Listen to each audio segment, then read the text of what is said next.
ہمارے ذہنوں میں جو معیارات بیٹھے ہوئے ہیں وہ کیا ہے؟ کامیابی پیسے سے ہے، کامیابی جائیداد سے ہے، کامیابی کاروبار سے ہے، کامیابی شہرت سے ہے، کامیابی اقتدار سے ہے. یہ معیارات ہیں. جو جتنا دولت مند اتنا کامیاب، جو جتنا مشہور اتنا کامیاب، جو جتنا پاپولر اتنا کامیاب، جو حکومت پر پہنچ گیا کامیاب، جس نے بڑا کاروبار جما لیا کامیاب، جس نے بہت جائیداد بنا لی کامیاب. یہی ہے اصل میں ساری بس کی گانٹھ.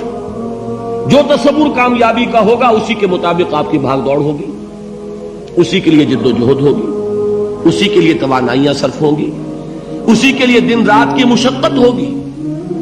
یہ ہے اصل شے جس کی یہاں نفی ہو رہی ہے. کامیابی دولت سے نہیں، کامیابی شہرت سے نہیں، کامیابی اقتدار اور طاقت اور حکومت سے نہیں، بلکہ کامیابی ہے ایمان سے، عمل صالح سے، تواصی بالحق سے، تواصی بالصبر سے. آپ غور کیجئے اس نقطہ نظر کا، اس ایٹیچیوڈ کا، یہ جو مینٹل ایٹیچیوڈ ہے اس کا بدل جانا ہی انسانی شخصیت کے اندر انقلاب برپا کرے گا.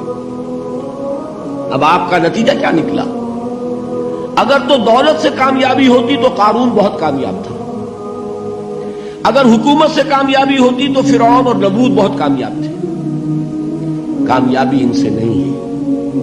کامیابی انسان دولت میں قارون کی دولت تک پہنچ جائے اور دنیا میں دبدبہ اور اقتدار اور سلطنت اور حکومت کے اعتبار سے وہ نمرود اور فرعون کا مقام حاصل کر لے، وہ ناکام ہے، خائب ہے، خاسر ہے، برباد ہے. اور ابو ذر غفاری کامیاب ہے، چاہے ان کے پاس کچھ نہیں تھا، جھونپڑی تک نہیں تھی، کوئی گھر نہیں تھا. حضور نے فرمایا ہے اللہ کے کچھ بندے ایسے ہوتے ہیں جو کسی محفل میں جانا چاہیں تو انہیں اجازت نہ ملے، جو کہیں اگر رشتہ کرنا چاہے کوئی ان سے رشتہ کرنے کو تیار نہ، کہیں کوئی سفارش کرنا چاہے تو ان کی کوئی بات ہی نہ سنے. لیکن اللہ کے ہاں ان کا وہ مقام ہے کہ اگر بھولے سے بھی کسی بات پر قسم کھا بیٹھتے تو اللہ ان کے قسم کی لاج رکھتا ہے. یہ ہے فرق. یہ جان لیجیے اچھی طرح. اس بات کا مان لینا آسان، اس پر سبحان اللہ کہنا آسان، لیکن اس کے مطابق آپ کے اپنے ذہن کا بدل جانا بہت مشکل. اس لیے کہ ہم متاثر ہوتے ہیں اپنے ماحول سے. وہ بڑا محل ہے، دیکھ کر ایک دفعہ جھجری آتی ہے، وہ بڑی سی 20 فٹ لمبی کار سناٹے کے ساتھ آپ کے پاس سے گزر گئی. ایک دفعہ اعصاب کے اندر ارتعاش ہوتا ہے، محسوس ہوتا ہے بڑے یہ نصیبے والے لوگ ہیں، بڑے خوش نصیب، بڑے کامیاب. حالانکہ کچھ معلوم نہیں کہ یہی سب سے بڑی بد نصیبی ہو سکتا ہے کہ یہی سب سے بڑی ناکامی ہو. اگر ذہنوں میں یہ بات بیٹھ جائے کامیابی کس شے سے. یہی وجہ دیکھیے قرآن مجید میں بارہا آپ دیکھیں اولئک ھم المفلحون، یہ ہے لوگ کامیاب ہونے والے. آج یہ آپ نے نماز میں وہ آیات سنی، یا ایھا الذین آمنوا ارکعوا واسجدوا واعبدوا ربکم وافعلوا الخیر لعلکم تفلحون. اے ایمان والو، رکوع کرو، سجدہ کرو، اپنے رب کی پرستش اور بندگی کرو اور اچھے کام کرو تاکہ تم کامیاب ہو جاؤ. تو کامیابی کن چیزوں سے ہے؟ یہ ہے سب سے بڑا سبق. یہ ہمارے دل میں اگر بات بیٹھ جائے، ٹھک جائے، تو زندگی بدل جائے گی. صبح و شام بدل جائیں گے، نقشے بدل جائیں گے، بھاگ دوڑ کا رنگ بدل جائے گا، ویلیو سٹرکچر بدل جائے گا. آج وہ ایک چیز نہایت اہم نظر آ رہی ہے، کل نہایت غیر اہم نظر آئے گی. جیسے کہ حضور کی حدیث ہے، مالی ولی دنیا، مجھے تمہاری اس دنیا سے کیا سروکار ہے. انما مثلی کراکب استظل تحت شجرۃ ثم راح فترکها، میری مثال تو اس سوار کی سی ہے جو تھوڑی دیر کے لیے ایک درخت کے سائے میں ٹھہرتا ہے سستانے کے لیے، پھر وہ اپنا راستہ لیتا ہے. اسے اس درخت سے مستقل تعلق اس کا نہیں ہے، وہ اس کا گھر نہیں، وہ اس کی منزل نہیں. اسی طرح یہ دنیا میرا گھر نہیں ہے.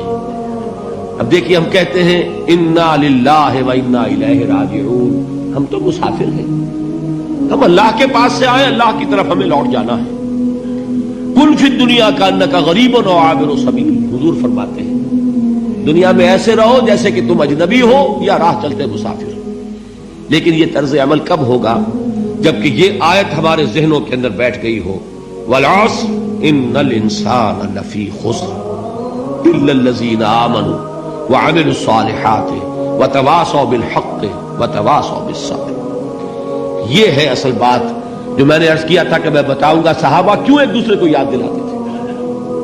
اس لیے کہ دیکھیے جیسے برف باری اگر ہو رہی ہو، آپ باہر نکلیں گے تو برف آپ کے کپڑوں پر جم جاتی ہے نا، تو آپ جھٹکتے ہیں کپڑوں کو تاکہ برف ہٹ جائے.